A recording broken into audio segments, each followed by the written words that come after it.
It was, as I have said, a fine autumnal day.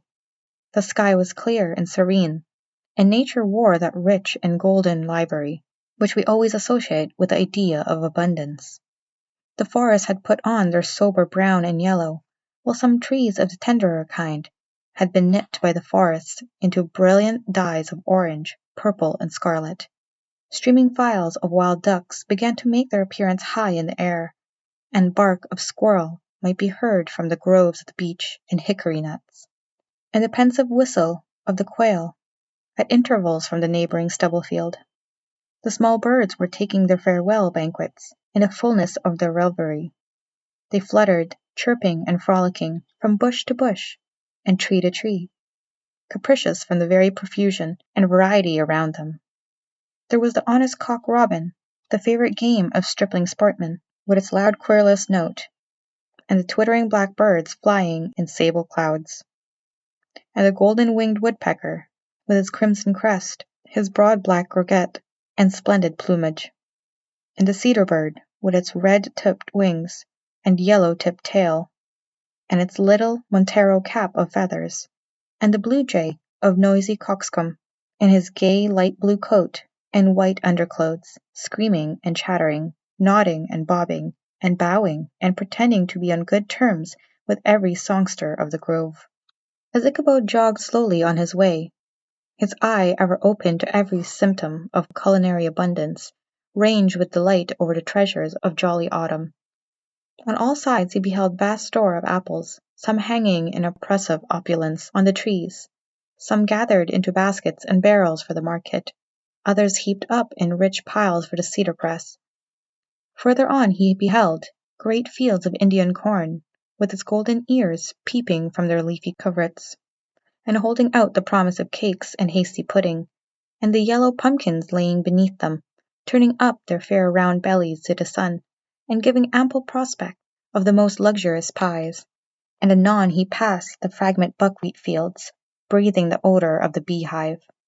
And as he beheld them, soft anticipation stole over his mind of dainty slapjacks, well buttered and garnished with honey and treacle by the delicate little dimpled hand of Katrina Van Tassel. Thus feeding his mind with many sweet thoughts and sugared suppositions, he journeyed along the sides of a range of hills which look out upon some of the goodliest scenes of the mighty Hudson. The sun gradually wheeled his broad disk down into the west. The wide bosom of Tappan Zee lay motionless and glassy, excepting that here and there a gentle undulation waved and prolonged the blue shadow of the distant mountain. A few amber clouds floated in the sky, without a breath of air to move them. The horizon was of a fine golden tint, changing gradually into a pure apple green, and from that into the deep blue of the mid-heaven. A slanting grey lingered on the woody crests of the precipice that overhung some parts of the river, giving greater depth to the dark grey and purple of the rocky sides.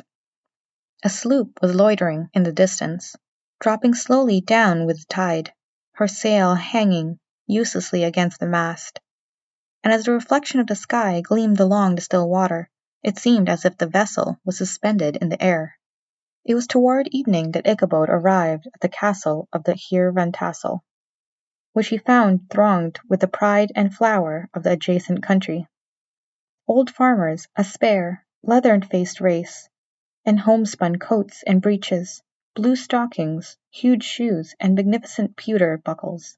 Their brisk withered little dames in close crimpled caps, long-waisted short gowns, homespun petticoats, with scissors and pin-cushions, and gay calico pockets, hanging on the outside. Buxom lasses, almost as antiquated as their mothers, excepting where a straw hat, a fine riband, or perhaps a white frock, gave symptoms of city innovation. The sons in short square-skirted coats, with rows of stupendous brass buttons, and their hair generally queued in the fashion of the times, especially if they could procure an eel skin for the purpose, it being esteemed throughout the country as a potent nourisher and strengthener of the hair.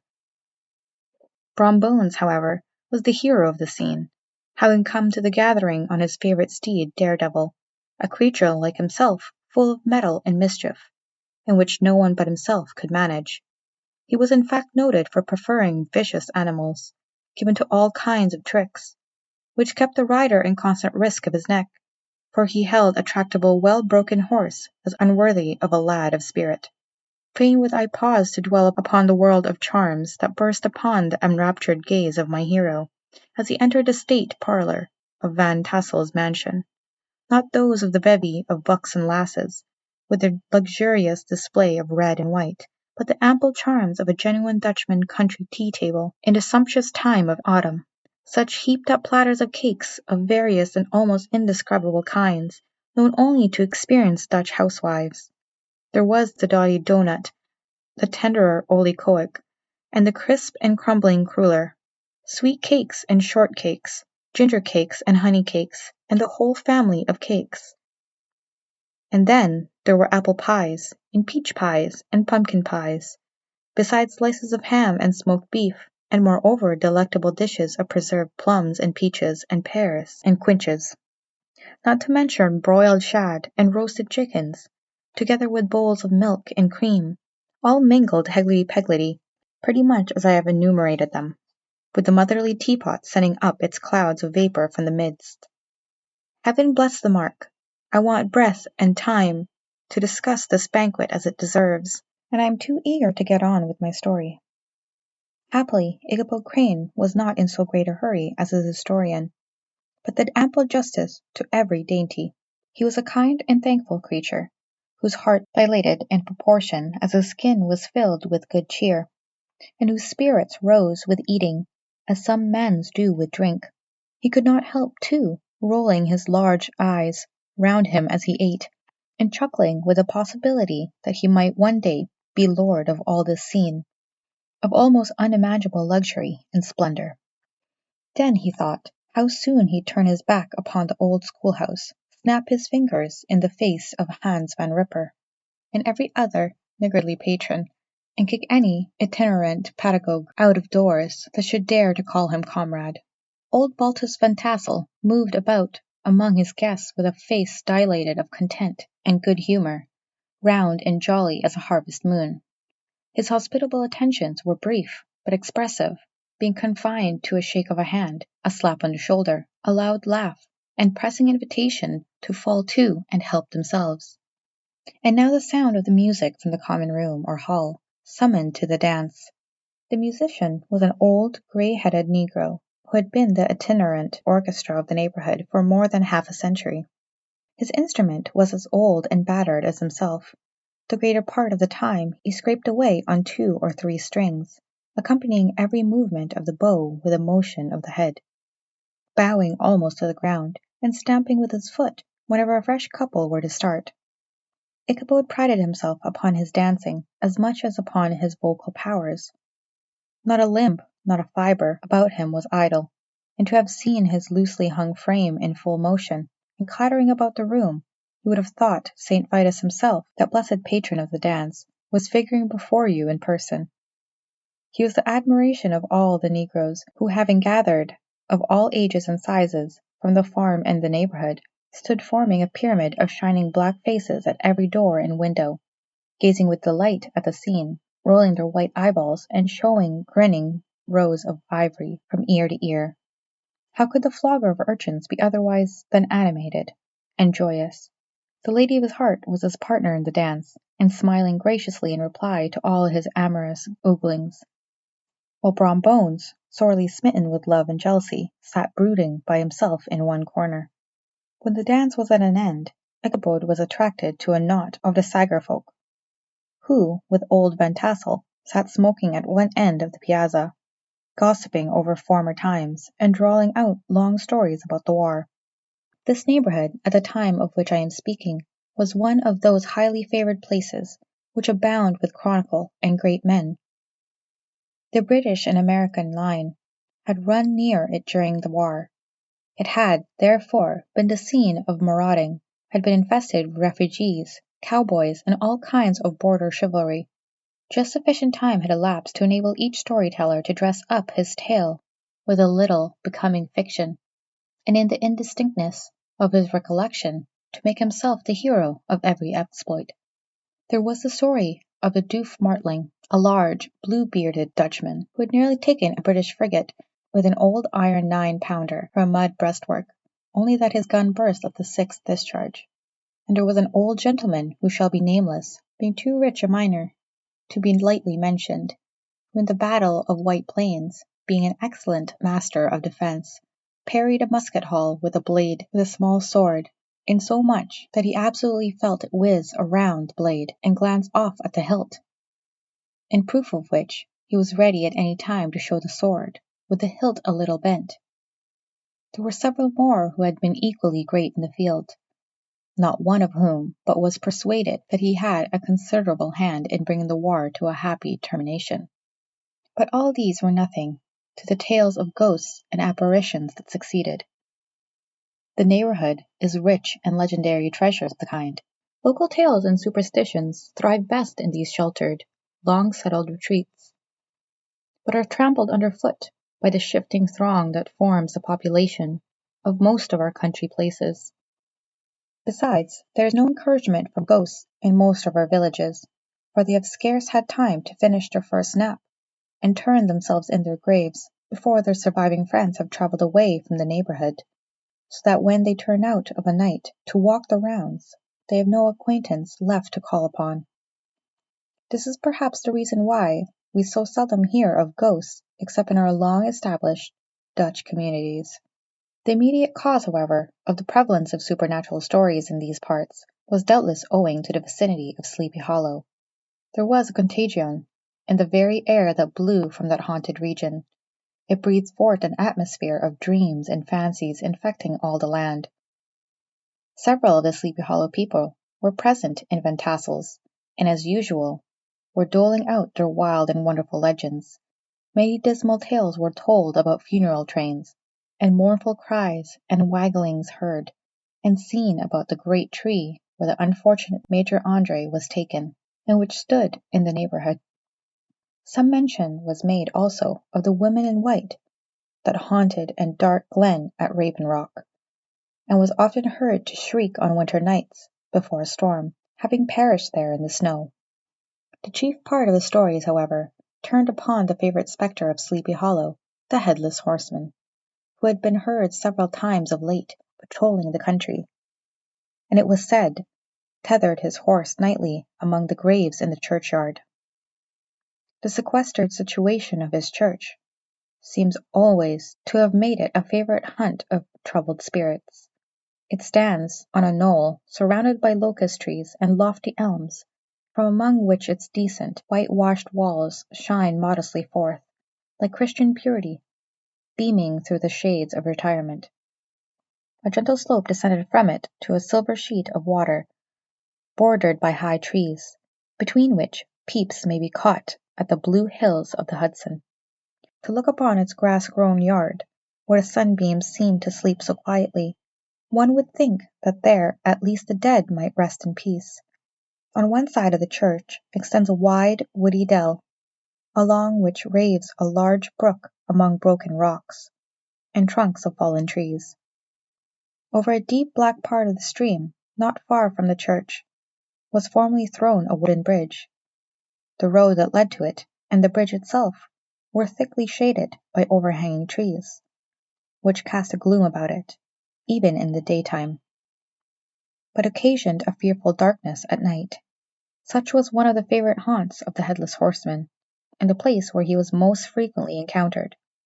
The tale was told of old Brower, a most heretical disbeliever in ghosts, how he met the horseman returning from his foray into Sleepy Hollow, and was obliged to get up behind him, how they galloped over bush and brake, over hill and swamp, until they reached the bridge, when the horseman suddenly turned into a skeleton, threw old Brower into the brook, and sprang away over the tree-tops with a clap of thunder.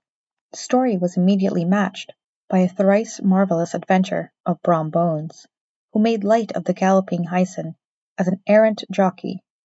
He affirmed that on returning one night from the neighbouring village of Sing Sing, he had been overtaken by this midnight trooper, that he had offered to race with him for a bowl of punch, and should have won it too, for Daredevil beat the goblin horse, All Hollow. But just as they came to the church bridge, The hyson bolted and vanished in a flash of fire. All these tales, told in that drowsy undertone with which men talk in the dark, the countenances of the listeners only now and then receiving a casual gleam from the glare of a pipe, sunk deep in the mind of Ichabod. He repaid them in kind with large extracts from his invaluable author, Cotton Mather, and added many very marvelous events that had taken place in his native state of Connecticut, and fearful sights which he had seen in his nightly walks about Sleepy Hollow. The revel now gradually broke up. The old farmers gathered together their families in their wagons, and were heard for some time rattling along the hollow roads, and over the distant hills. Some of the damsels mounted on pillions behind their favourite swains, and their light-hearted laughter mingled with the clatter of hoofs, echoed along the silent woodlands, sounding fainter and fainter until they gradually died away. And the late scene of noise and frolic was all silent and deserted. Ichabod only lingered behind, according to the custom of country lovers, to have a tête-à-tête with the heiress, fully convinced that he was now on the high road to success. What passed at this interview I will not pretend to say, for in fact I do not know. Something, however, I fear me, must have gone wrong, for he certainly sallied forth, after no very great interval, with an air quite desolate and chopfin. Oh, these women, these women! Could the girl have been playing off any of her coquettish tricks? Was her encouragement of the poor pedagogue a mere sham to secure her conquest of his rival? Heavens only knows, not I. Let it suffice to say, Ichabod stole forth with the air of one who had been sacking a hen-roost, rather than a fair lady's heart. Without looking to the right or left to notice the scene of rural wealth, on which he had so often gloated, he went straight to the stable, and with several hearty cuffs and kicks roused his steed, most uncourteously from the comfortable quarters in which he was soundly sleeping, dreaming of mountains of corn and oats, and whole valleys of timothy and clover. It was the very witching time of night that Ichabod, heavy-hearted and crestfallen, pursued his travel homewards, along the sides of the lofty hills which rise above Tarrytown, and which he had traversed so cheerily in the afternoon. The hour was as dismal as himself. Far below from the Zappan Sea spread its dusky indistinct waste of waters, with here and there the tall mast of Slope riding quietly at anchor under the land. In the dead hush of midnight he could even hear the barking of the watchdog from the opposite shore of the Hudson, but it was so vague and faint as only to give an idea of his distance from this faithful companion of man. Now and then, too, the long-drawn crowing of a cock, accidentally awakened, would sound far, far off, from some farmhouse away among the hills, but it was like a dreaming sound in his ear. No signs of life occurred near him, but occasionally the melancholy chirp of a cricket, or perhaps the guttural twang of a bullfrog from a neighbouring marsh, as if sleeping uncomfortably and turning suddenly in his bed. All the stories of ghosts and goblins that he had heard in the afternoon now came crowding upon his recollection. The night grew darker and darker, the stars seemed to sink deeper in the sky, driving clouds occasionally hid them from his sight. He had never felt so lonely and dismal. He was, moreover, approaching the very place where many of the scenes of the ghost stories had been laid. In the centre of the road stood an enormous turnip tree, which towered like a giant above all other trees of the neighbourhood, and formed a kind of landmark. Its limbs were gnarled and fantastic, large enough to form trunks for ordinary trees, twisting down almost to the earth, and rising again into the air. It was connected with the tragical story of the unfortunate André, who had been taken prisoner hard by, and was universally known by the name of Major André's tree. The common people regarded it with a mixture of respect and superstition, partly out of sympathy for the fate of its ill-starred namesake, and partly for the tales of strange sights and doleful lamentations told concerning it. As Ichabod approached this fearful tree, he began to whistle. He thought his whistle was answered. It was but a blast, sweeping sharply through the dry branches. As he approached a little nearer, he thought he saw something white, hanging in the midst of the tree. He paused, and ceased whistling, but on looking more narrowly perceived that it was a place where the tree had been scathed by lightning, and the white wood laid bare. Suddenly he heard a groan. His teeth chattered, and his knees smote against the saddle. It was but the rubbing of one huge bough upon another, as they were swayed about by the breeze. He passed the tree in safety, but new perils lay before him. About 200 yards from the tree, a small brook crossed the road, and ran into a marshy and thickly wooded glen, known by the name of Wiley's Swamp. A few rough logs, laid side by side, served for a bridge over this stream. On that side of the road, where the brook entered the wood, a group of oak and chestnuts, matted thick with wild grapevines, threw a cavernous gloom over it. To pass this bridge was the severest trial. It was at this identical spot that the unfortunate Andre was captured, and under the covert of those chestnuts and vines were the sturdy yeomen concealed who surprised him. This has ever since been considered a haunted stream, and fearful are the feelings of the schoolboy who has passed it alone after dark. As he approached the stream, his heart began to thump. He, however, summoned up all his resolution, gave his horse half a score of kicks in the ribs, and attempted to dash briskly across the bridge. But instead of starting forward, the perverse old animal made a lateral movement, and ran broadside against the fence. Ichabod, whose fears increased with the delay, jerked the reins on the other side, and kicked lustily with the contrary foot. It was all in vain. His steed started, it is true, but it was only to plunge to the opposite side of the road, into a thicket of brambles and alder bushes. The schoolmaster now bestowed both whip and heel upon the starveling ribs of old Gunpowder, who dashed forward, snuffling and snorting, but came to a stand just by the bridge with a suddenness that had nearly sent his rider sprawling over his head. Just at this moment, a plashy tramp by the edge of the bridge caught the sensitive ear of Ichabod. In the dark shadow of the grove, on the margin of the brook, he beheld something huge, misshapen, black and towering. It stirred not, but seemed gathered up in the gloom, like some gigantic monster ready to spring upon the traveller. The hair of the affrighted pedagogue rose upon his head with terror. What was to be done? To turn and fly was now too late. And besides, what chance was there of escaping ghost or goblin, if such it was, which could ride upon the wings of the wind? Summoning up, therefore, a show of courage, he demanded in stammering accents, "Who are you?" He received no reply. He repeated his demand in a still more agitated voice. Still there was no answer. Once more he cajoled the sides of the inflexible Gunpowder, and shutting his eyes, broke forth with involuntary fervor into a psalm tune. Just then the shadowy object of alarm put itself in motion, and with a scramble and a bound stood at once in the middle of the road. Though the night was dark and dismal, yet the form of the unknown might now in some degree be ascertained. He appeared to be a horseman of large dimensions, and mounted on a black horse of powerful frame. He made no offer of molestation or sociability, but kept aloof on one side of the road, jogging along on the blind side of old Gunpowder, who had now got over his fright and waywardness. Ichabod, who had no relish for this strange midnight companion, and bethought himself of the adventure of Brom Bones with the galloping Hessian, now quickened his steed, in hopes of leaving him behind. The stranger, however, quickened his horse to an equal pace. Ichabod pulled up, and fell into a walk, thinking to lag behind. The other did the same. His heart began to sink within him. He endeavoured to resume his psalm tune, but his parched tongue clove to the roof of his mouth, and he could not utter a stave. There was something in the moody and dogged silence of his pertinacious companion that was mysterious and appalling.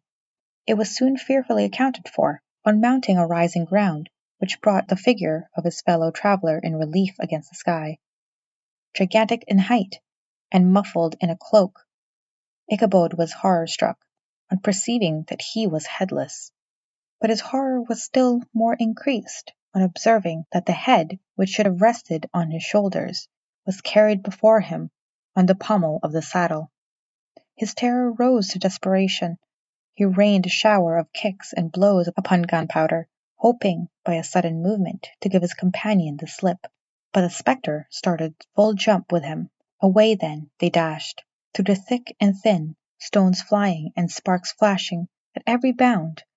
Ichabod's flimsy garments fluttered in the air as he stretched his long, lank body away over his horse's head, in the eagerness of his flight.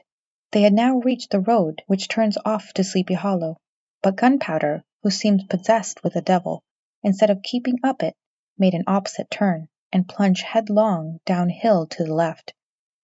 This road leads through a sandy hollow, shaded by trees for about a quarter of a mile, where it crosses the bridge famous in goblin story, and just beyond swells a green knoll, on which stands the whitewashed church. As yet the panic of the steed had given his unskilful rider an apparent advantage in the chase, but just as he got halfway through the hollow, the girths of the saddle gave way, and he felt it slipping from under him. He seized it by the pommel, and endeavoured to hold it firm, but in vain, and had just time to save himself by clasping old Gunpowder around the neck, when the saddle fell to the earth, and he heard it trampled underfoot by his pursuer. For a moment the terror of Hans Van Ripper's wrath passed across his mind, for it was his Sunday saddle. But this was no time for petty fears.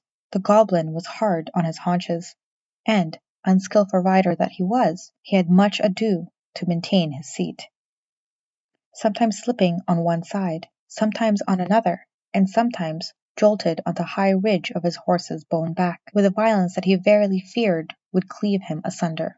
An opening in the trees now cheered him with the hopes that the church bridge was at hand.